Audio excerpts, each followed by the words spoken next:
Roman range এবং rock খুবই ভয়ঙ্কর আক্রমণ করেছেন কোডি রোডস এবং সেথ রোলিন্সকে।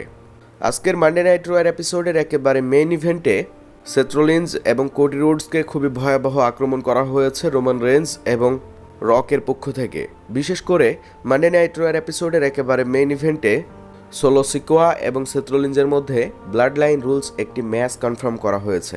আর এই ম্যাচটি চলাকালীন অবস্থাতে Jimmy ওসো, the rock, Roman range সকলেই ইন্টারফেয়ার করেছেন।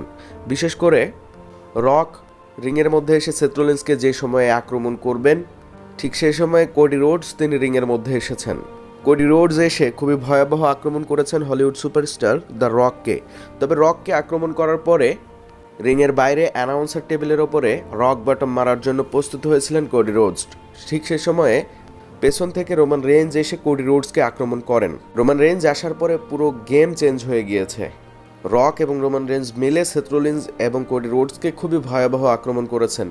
রিংয়ের বাইরে রিংয়ের এরিনার সাথে ধাক্কা দেওয়া থেকে শুরু করে রিংয়ের মধ্যে নিয়ে গিয়ে সুপারম্যান পাঞ্চ, স্পেয়ার সব কিছুই ব্যবহার করা হয়েছে এবং এক পর্যায়ে কোডি রোডস এবং সেথ রোলিন্সকে বেল্ট দিয়ে রক এবং রোমান রেঞ্জ লম্বা সময় ধরেই আঘাত করেছেন। অর্থাৎ আজকের মানডে নাইট রয়ার এপিসোডের মেইন ইভেন্টে আবারও ব্লাড লাইনের ভয়াবহ আক্রমণের শিকার হয়েছেন সেথ রোলিন্স এবং কোডি রোডস। ধন্যবাদ।